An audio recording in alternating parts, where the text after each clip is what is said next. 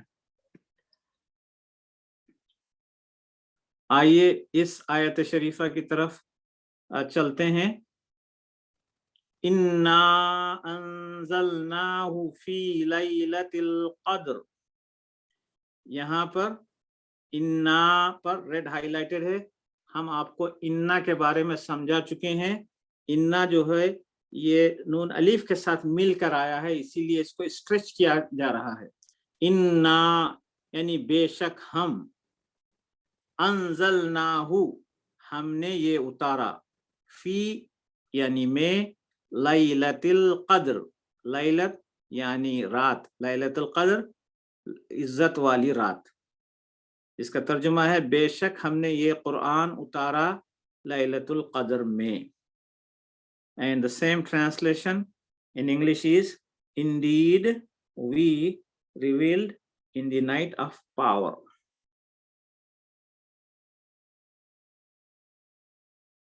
اس آیت پر غور فرمائیں. فی جنت عالیہ, فی یعنی میں, جنت جنت یا باغ, عالیہ بلند,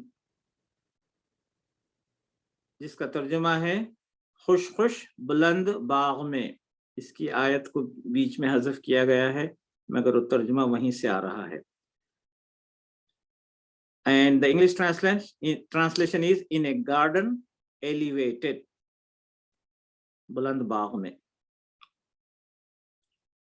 ایک اور آیت آپ کی خدمت میں پیش کی جا رہی ہے جس میں فی جو ہے ہی کے ساتھ مل کر آئی ہے. ذالک الکتاب لا ریب فیہ, ذالک یعنی یہ, بعض دفعہ وہ بھی ترجمہ کیا جاتا ہے اس کا, الکتاب یعنی کتاب, لا ریب نہیں شک, فی ہی, فی کے معنی میں, ہی کے معنی اس, فی ہی کمبائن اس میں, یعنی یہ کتاب ہے اس میں کوئی شک نہیں. And the English translation is that is the book, no doubt in it.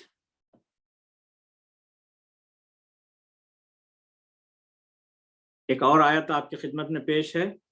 انی جاعل فی الارض خلیفہ, یہاں پر انا جو ہے یا کی ضمیر کے ساتھ مل کر آیا ہے جس کے معنی ہو گئے ہیں کہ میں, انی کہ میں, جاعل بنانے والا ہوں, فی یعنی میں, الارض زمین, خلیفہ ایک نائب, یعنی کہ میں زمین میں ایک نائب بنانے والا ہوں.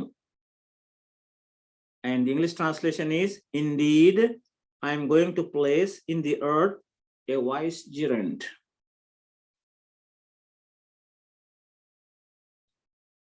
ایک اور آیت آپ کی خدمت میں پیش ہے. وَاذْكُرُوا اللَّهَ فِي أَيَّامٍ مَعْدُودَاتٍ, وَاذْكُرُوا اور, وا یعنی اور, اذکروا تم یاد رکھو, وَاذْكُرُوا اور تم یاد رکھو, اللہ اللہ تعالیٰ کو, فی یعنی میں, ایامن دن, یوم کی جمع ایام دن, معدودات گنتی کے, یعنی اور تم اللہ کو یاد کرو گنتی کے چند مقررہ دنوں میں. And the English translation is and remember Allah during numbered days.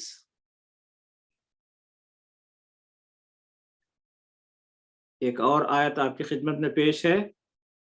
لا اکراہ فی الدین, لا یعنی نہیں, اکراہ زبردستی, فی یعنی میں, الدین